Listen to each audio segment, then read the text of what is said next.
Fala, filhotes, estão vivos? No vídeo de agora nós vamos falar um pouquinho sobre essa obra aqui, o curso de Novíssimos ou Escatologia da Escola Mater Ecclesiae, dos cursos por correspondência do Padre Estevão Tavares Bittencourt, da Ordem de São Bento. Esta é a obra Agui. Vamos à obra em si. Caro cursista, você recebe hoje um curso de escatologia. Escaton em grego quer dizer último. Daí ser escatologia, o estudo ou discurso logos sobre os últimos acontecimentos. Em linguagem latina, dir-se-ia curso de novíssimos. Novíssimo em latim são as coisas mais novas ou as últimas. Daí a dupla maneira de designar o nosso curso.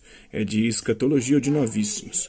Na verdade, este não é um entre os vários tratados da doutrina da fé, mas é aquele que perpassa toda a mensagem cristã, porque indica o termo final da história da salvação. Termo final que não pode deixar de projetar sua luz sobre cada uma das etapas anteriores. Os antigos romanos diziam, in omnibus respsi finem.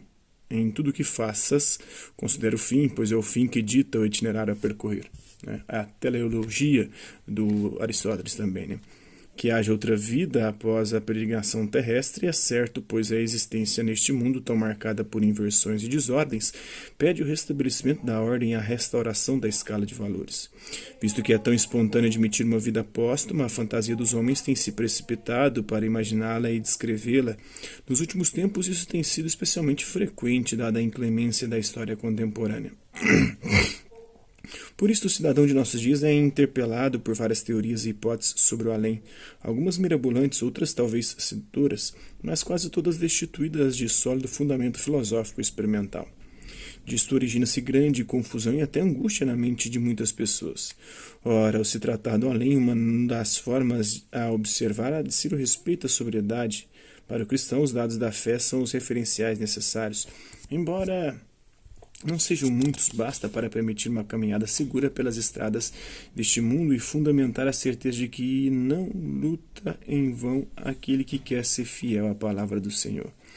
São precisamente os grandes pontos cardeais da fé, balizas de itinerário para o infinito, que estes módulos tencionam apresentar ao leitor. Atenciosamente, Padre Estevão Bittencourt, da Ordem de São Bento. Aqui temos o sumário, né? Com tudo aquilo que será trabalhado, vamos começar falando sobre antropologia e generalidades, né? O que é o homem? Bora lá? O estudo dos últimos acontecimentos que afetarão o indivíduo e o gênero humano deve começar por uma apresentação do que é o homem, sujeito de tais acontecimentos. O ser humano é composto de corpo material e alma espiritual. Há quem pergunte, qual é a diferença entre alma e espírito? Responderemos que o espírito é um ser dotado de inteligência e vontade, mas sem corpo, sem dimensões materiais, sem forma, sem tamanho. Há 3 tipos de espírito, como se pode ver abaixo. O espírito não criado, que é o espírito de Deus, né? Deus espírito, e o espírito criado. Para existir sem corpo, nós temos o anjo, tanto bom quanto mal, né? Tanto os anjos das hierarquias celestes, quanto os demônios expulsos após a rebelião dos anjos. E para se aperfeiçoar no corpo, a alma humana, né? Se aperfeiçoa durante a sua estadia ou durante o seu encontro com o corpo na encarnação, na nossa encarnação, não reencarnação, porque para os cristãos não existe a reencarnação. A encarnação é única, é uma única oportunidade que nós temos de mostrar trabalho e resultado, e ir para o céu ou para o inferno. São Paulo, em 1 Tessalonicenses, na primeira carta aos Tessalonicenses, capítulo 5, versículo 23, parece distinguir 3 componentes, espírito, alma e corpo, no ser humano. Na verdade, porém, o apóstolo não intencionou ensinar antropologia, mas aludiu ao ser humano usando uma das maneiras de falar da sua época. De resto, a palavra espírito, pneuma, nos escritos paulinos tem mais de um sentido, podendo designar o Espírito Santo de Deus, né? Como na carta aos Romanos, capítulo 5, versículo 5, como também a vida da graça no cristão, conforme está lá na primeira carta aos Coríntios, capítulo 2, versículos 14 e seguintes. O corpo é mortal, pois consta de elementos materiais que, com o tempo, se vão desgastando. A alma, sendo espiritual, é imortal por si mesma, sendo simples, ela não se decompõe. Pode, sem dúvida, ser aniquilada por Deus que a criou a partir do nada.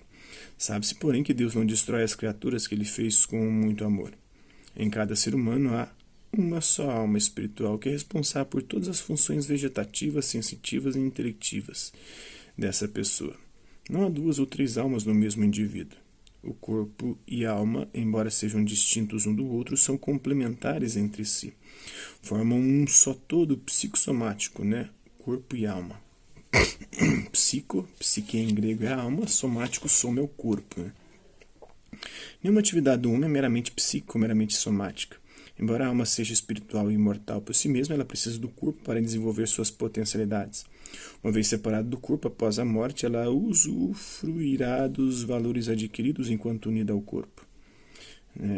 Segundo a doutrina assim apresentada, nada tem que ver com o dualismo, o platônico. Depois, um pouco resquícios desse dualismo acabou restando na obra de Santo Agostinho. Este implica antagonismo entre partes opostas. Ocorre nas teorias maniqueia, órfica, pitagórica e no hinduísmo, que tem a matéria como algo de intrinsecamente mal e o espírito como algo de bom por sua natureza mesma. A doutrina cristã rejeita o dualismo, pois afirma que a matéria é, como o espírito, criatura de Deus e, por conseguinte, ontologicamente boa.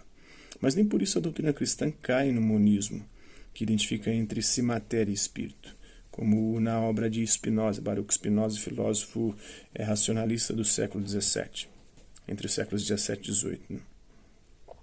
Entre dualismo e monismo situa-se a dualidade. Esta professa a distinção de espírito e matéria, mas não os julga antitéticos entre si, e sim complementares. Analogamente, homem e mulher são criaturas distintas uma da outra, mas não antagônicas, e sim feitas para se complementar mutuamente.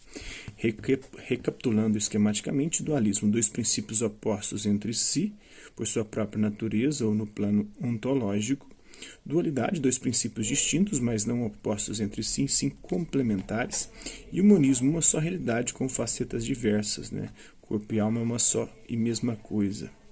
Ora, corpo e alma formam uma dualidade, não dualismo nem monismo. A dualidade de corpo e alma é afirmada no Evangelho de Mateus, capítulo 10, versículo 28. Não temais os que matam o corpo, mas não podem matar a alma. Temei antes aquele que pode destruir a alma e o corpo na geena. Frente a recentes concepções monistas, a igreja também se pronunciou. Então, são um trecho dessa obra. Espero que vocês tenham gostado do vídeo. Quem curtiu, dá um like. Quem não curtiu, dá um dislike. Quem se interessar pelo conteúdo desse canal, só se inscrever, ativar o sininho e aguardar os próximos vídeos e as próximas notificações. Deixe também seus comentários, vendo o que você tem achado dos vídeos, sugestões de temas e assuntos para serem abordados em vídeos posteriores. E colabore com o nosso canal, compartilhe os nossos vídeos e ajude-nos a chegar a maior número de pessoas possíveis. Gostaria aqui de agradecer aos 1.218 inscritos no nosso canal. Agradecer também àqueles que, por conta de conteúdo ou outro, passam por aqui, deixando sua visualização, seu like, seu dislike, seus comentários. E aqueles que compartilham os nossos vídeos, compartilham o nosso canal, seja aqui nessa plataforma, no YouTube ou em outras redes sociais. No mais, é isso aí. Hasta la vista, babies, e até a próxima.